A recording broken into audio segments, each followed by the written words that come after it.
the previous segment, we saw that money is essential for creating complex economies. But how does money actually work? Why are people willing to exchange a fertile rice field for a handful of useless cowrie shells?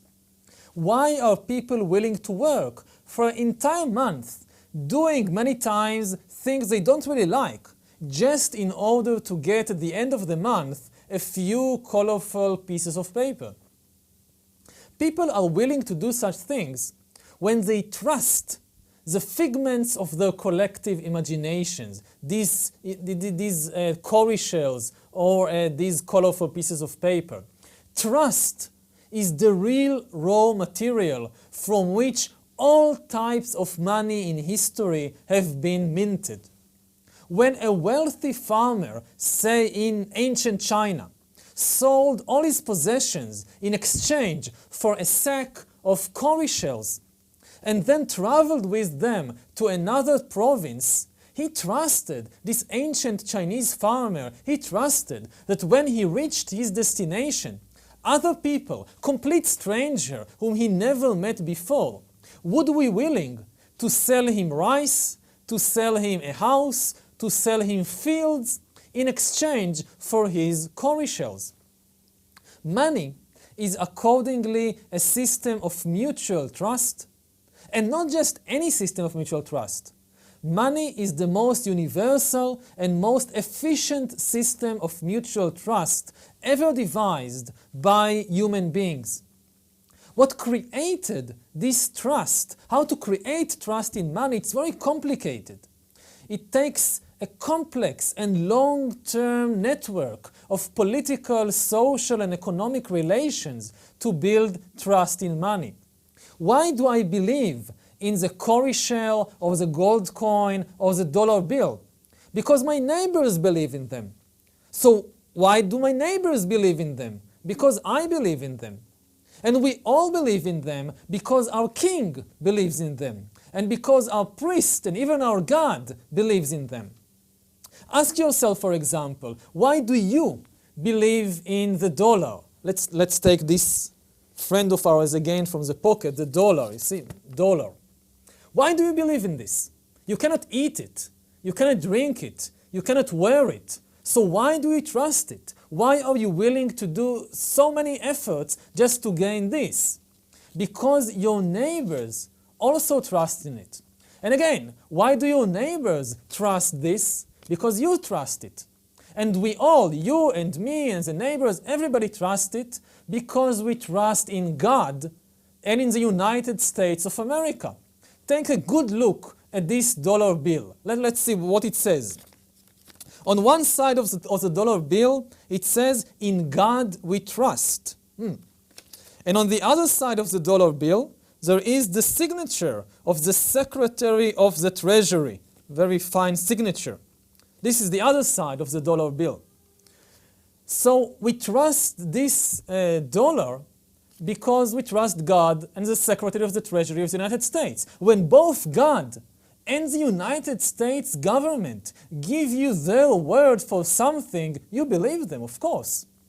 The crucial role of trust explains why our financial systems are so tightly bound up with our political and social and ideological systems, and why financial crises are often triggered by political developments, and why the stock market can rise or fall depending on the psychological mood of the traders and not on the objective condition of the economy.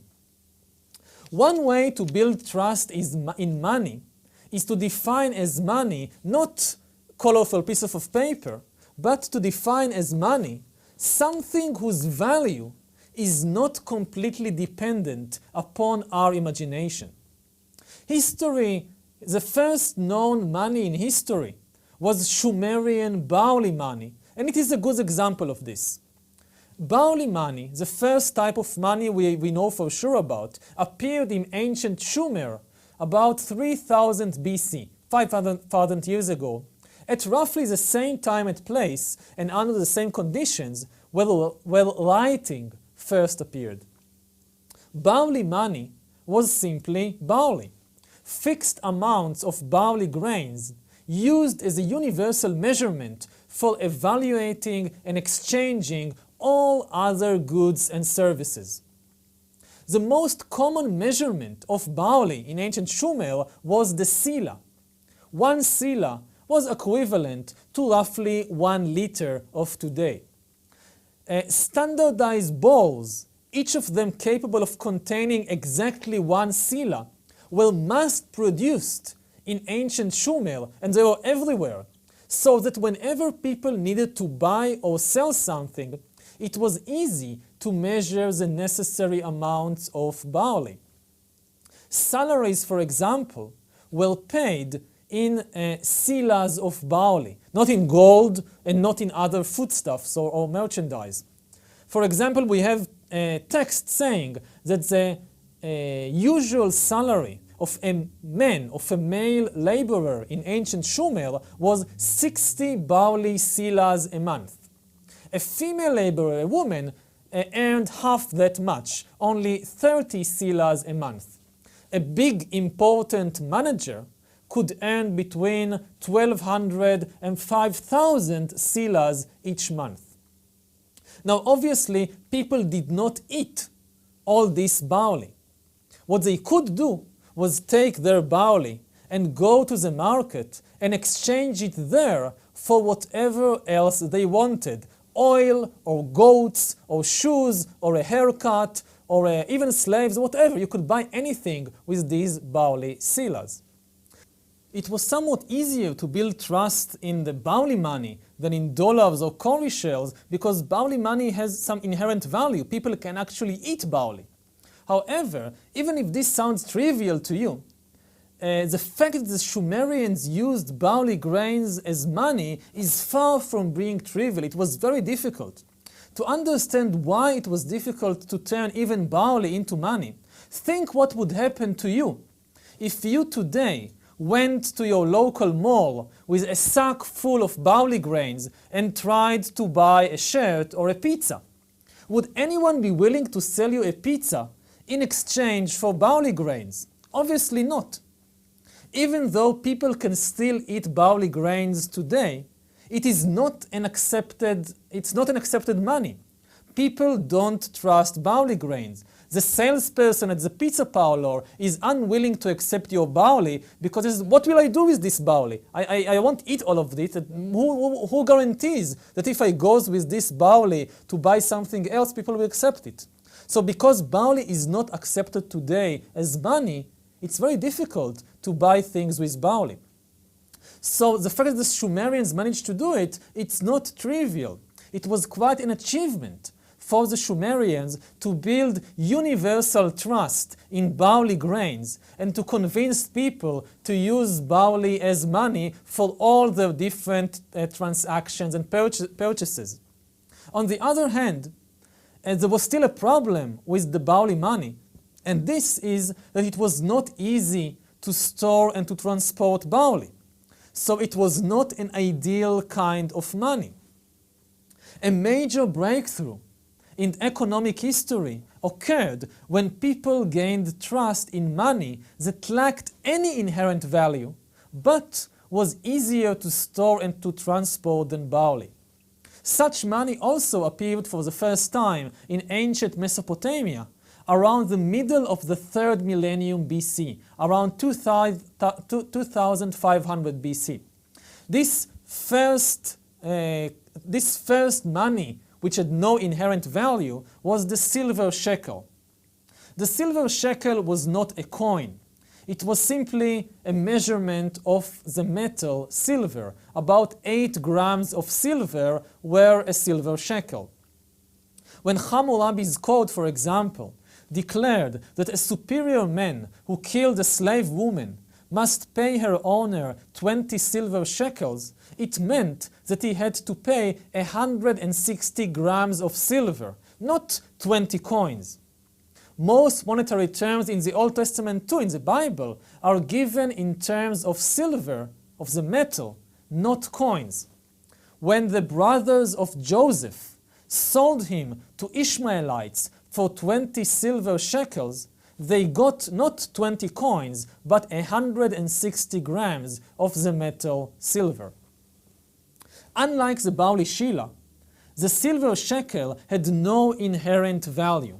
You cannot eat or drink or clothe yourself in silver, and silver, it's a very soft metal. It's too soft for making useful tools. So a sword or an axe made from silver would be completely useless. When people use silver or gold to produce tools or to produce jewelry, they are usually used in order to create status symbols, like rings and like crowns and like statues.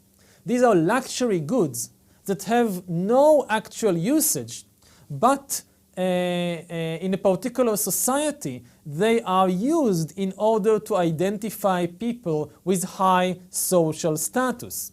So the value of silver and gold is always purely cultural. Set weights of precious metals like silver and afterwards gold eventually gave birth to coins. The first coins in history, as far as we know, were struck around 640 BC by King Eliates of the kingdom of Lydia in what is today Western Turkey. These Lydian coins were simply standardized weights of gold and silver, which the king imprinted them with some kind of identification mark. The mark on the coin testified to two important things. First of all, it indicated how much precious metal each coin contained. Secondly, the mark on the coin identified the authority which struck the coin, and that guaranteed its contents. Almost all coins today, which we use today in the world, are the descendants of these original Lydian coins from Western Turkey. Coins such as these have two important advantages over the unmarked metal ingots which were used previously, like the silver shekel. The first advantage of coins compared to just lumps of silver is that when you try to buy or sell something for a lump of silver, you have to weigh it every time anew in order to know how much silver there is in the ingot or in whatever you're using. The second advantage of coins over metal ingots is that even if you take the ingot, the lump of silver, and you weigh it, you can never be certain that if it says that it weighs 1 ounce, there is really 1 ounce of silver in it. Because you can never be certain that somebody is not trying to cheat you. Maybe somebody took another metal, say lead, and cover it from the outside with silver, and what you think is an ingot of silver is actually mostly lead. How could you know? You have to make all kinds of tests. The coins help solve these problems. First of all, as we noted, the mark on the coin, the mark imprinted on the coin, testifies to the exact value of the coin, so you don't have to weigh them every time you want to use them. More importantly, the mark on the coin is the signature of some political or religious authority that give you his or her guarantee about the value of the coin, so you can trust it. The shape and the size of the mark on the coin varied tremendously throughout history, but the message was always the same. The message of all the signs on all the coins until the dollar of today, it's the same message. I, the great king so-and-so, give you my personal word that this metal disc or this piece of paper are worth what I say they are worth. And if anyone dares to counterfeit the coin or the banknote, this means that they have to fabricate my own signature. They impersonate me, and they harm my reputation. And I don't like it, when people impersonate the king or the prime minister, so I will punish them with the utmost severity. That's why counterfeiting money has always been considered a much more serious crime than almost any other act of deception or cheating. Because when you counterfeit money, you're not just cheating somebody else. You are impersonating the king or the government. You are acting as if you were the king. And this is an act of subversion against the power and the privileges and the very person of the ruler, of the king. Therefore, throughout history, it has been customary to punish the counterfeiting of coins and banknotes and money in general by severe torture and death. So we see that the political authority helps people gain trust in money. And as long as people trust the power and integrity of the king, of the political authority, they also tend to trust their money. Total strangers who never met and don't know each other's personality can nevertheless agree on the worth of a particular coin, say a Roman denarius, a denarius of the Roman Empire, as long as they trust the power and the integrity of the Roman emperor, whose name and sometimes picture appear on the coin. Similarly today, people throughout the world trust the American dollar more than they trust, say, the Mexican peso, because they trust the US government and they trust the US Federal Bank much more than they trust the government or the Bank of Mexico.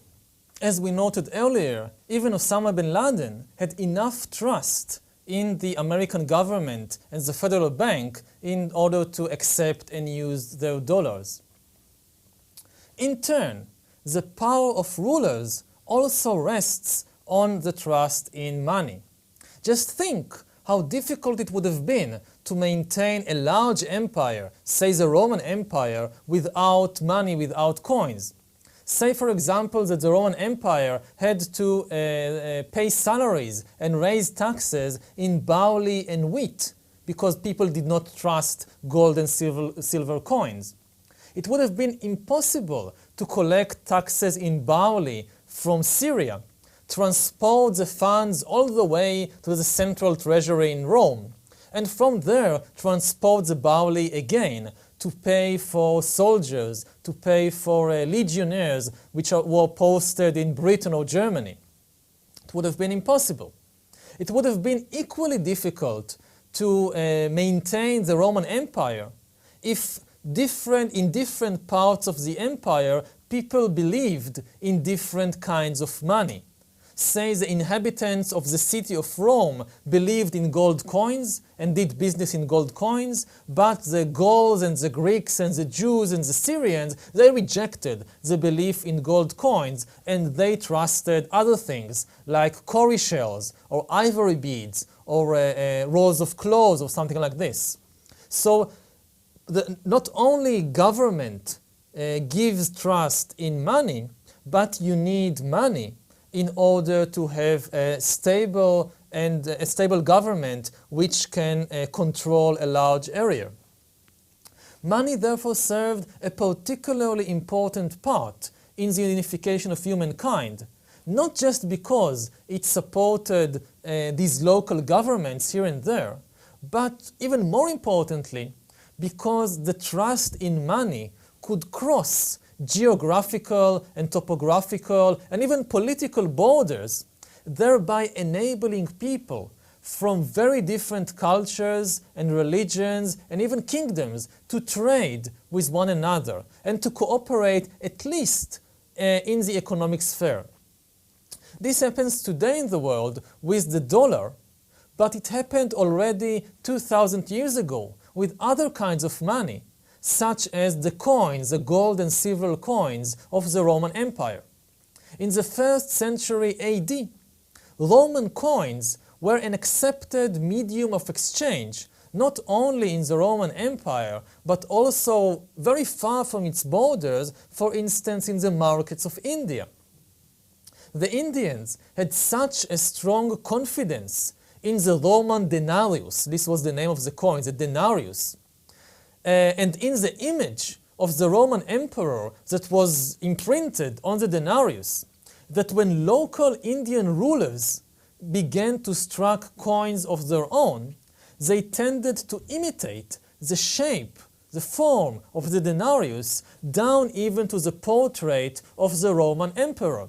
Say, I was a king in India 2,000 years ago and I minted coins of myself. Very often I would put on the coin not my picture, but the picture of Emperor Augustus in Rome, whom I never met, because people had trust in these kinds of coins, with this particular funny picture on the coin. So I used it also. The very name denarius, the name of the Roman coin, became a generic name for all kinds of coins. For example, after the Roman Empire collapsed and the Muslim Empire rose in its stead, Muslim caliphs Arabicized the name denarius and started to issue dinars. The dinar, the word dinar, is simply an Arab translation, not a translation, an Arab form of saying denarius. And the dinar is still the official name of the currency today. In many countries around the Mediterranean, such as Jordan, Iraq, Serbia, Tunisia, and several others, they are still using dinars as the currency. As Lydian-style coinage spread from the Mediterranean to the Indian Ocean, China also developed a system of money, a monetary system. It was a bit different from the Lydian system of the Mediterranean. It was based initially on bronze coins, not on silver and gold, but as time went by, Muslim and European merchants and conquerors spread the usage of gold and silver coins, not only in Europe and Asia, but to more and more parts of Africa and later on America and Australia and the Pacific Ocean, so that gold and silver became the standard money all over the world. By the late modern era, the entire world was thus united into a single monetary zone, relying first on the belief, on the trust in gold and silver, and later on a few trusted currencies, first the British pound, pound sterling, and then the American dollar, which is still dominant today. This slow process of creating a single transnational and transcultural monetary zone laid the foundation for the unification first of Afro-Asia and later on of the entire world into a single economic and political sphere. People continued to speak many different languages, to obey all kinds of rulers, and to worship distinct and very different gods. But more and more people all over the world believed in the same money, in gold and silver and later sterling and dollar, and to use the same money. Without this shared belief, global trading networks would have been virtually impossible to create. How could Europeans, for example, have traded easily with China if the Chinese did not believe in gold and silver and refused to accept payment in gold and silver? Still, it might be asked, how was this accomplished? If there was not a single religion or empire that ruled the entire world, how come the Chinese and the Indians and the Muslims and the Spaniards who belonged to different cultures and failed to agree about anything really, how come they nevertheless managed to agree on this shared belief in gold and silver? Why didn't it happen that the Spaniards believed in gold, but the Muslims remained devoted to barley, and the Indians continued to use cowrie shells, and the Chinese would have used, say, rolls of silk as their money? Economists have a very convincing answer to this question. We've raised many questions in this course and said we don't know, but for this particular question we have a very convincing answer. Once, according to economic theory, which is accepted by almost all economists, once trade begins to connect two separate areas, the forces of supply and demand tend to equalize the prices of all the goods which you can transport from one area to the other. And this applies to money as well. In order to understand why, let's consider the hypothetical scenario. Let's assume that when regular trade opened between India and the Mediterranean, Indians back then were still not very interested in gold, so gold was worth quite little in India. But at the same time in the Mediterranean, gold was already a very coveted status symbol and the basis for the currency, and hence the value of gold in the Mediterranean was very high. What would happen next? What would happen is that merchants traveling back and forth between the ports of India and the Mediterranean would obviously notice the huge difference in the value of gold in these two places.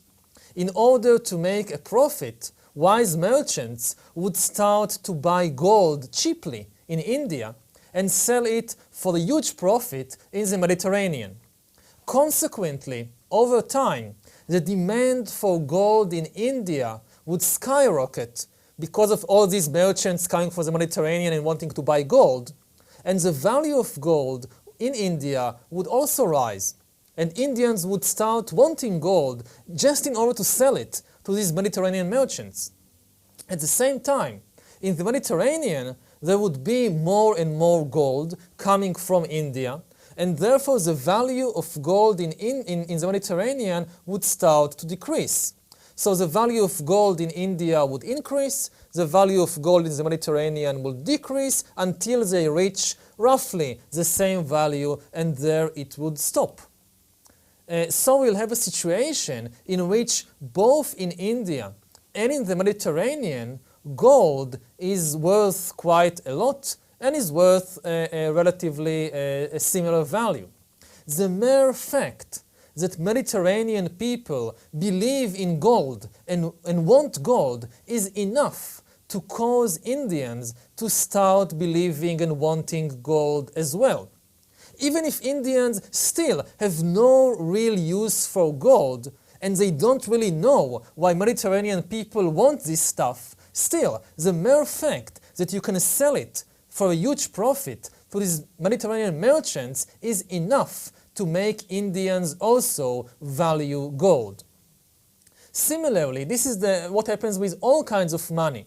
The mere fact that another person believes, say, in cowrie shells, or in dollars, or in electronic data, is enough to strengthen my belief in them.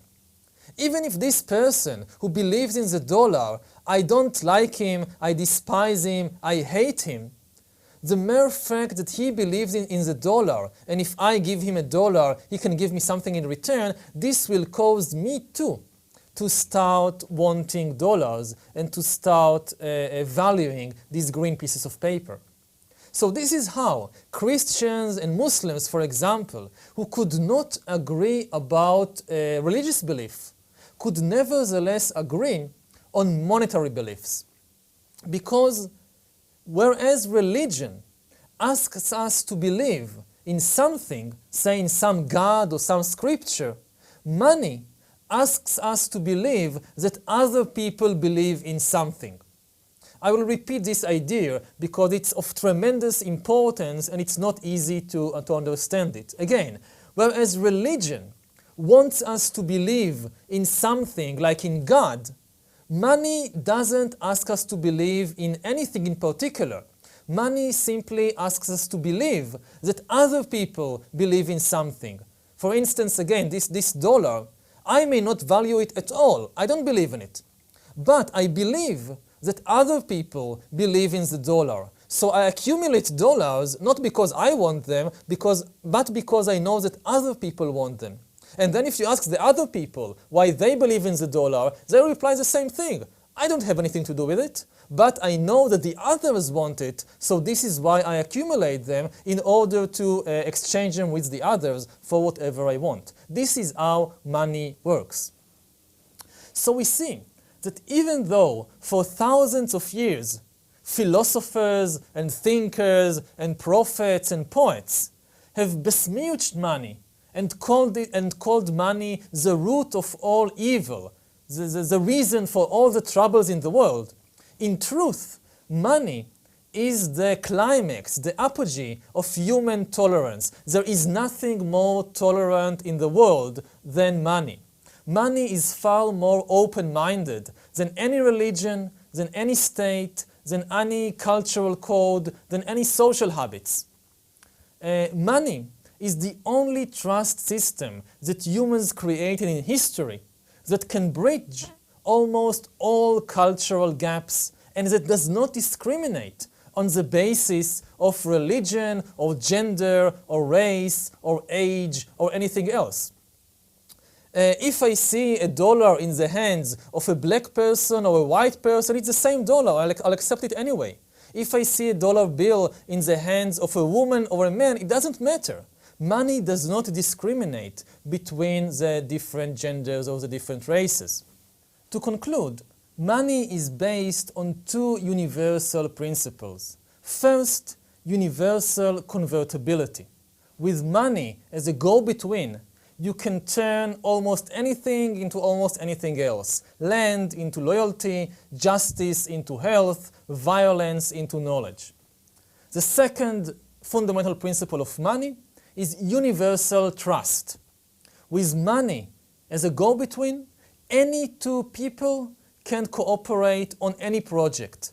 Even if they don't know each other, and even if they hate each other, if there is money involved, they can cooperate. Thus, money served for hundreds and thousands of years as a bridge between different kingdoms, different religions and cultures, and helped unify humankind and create the global world that we live in today. It would, however, be a mistake to think that money alone unified humankind, because money is just an imagined reality, and it is based on trust. And in order to have an effective monetary system, you need the support of an effective political system and of at least some shared ethical principles. It would be difficult to manage the United States without dollars, but it would be equally difficult to build trust in the dollar without the United States. So you cannot understand really how money works without taking into account politics and religion.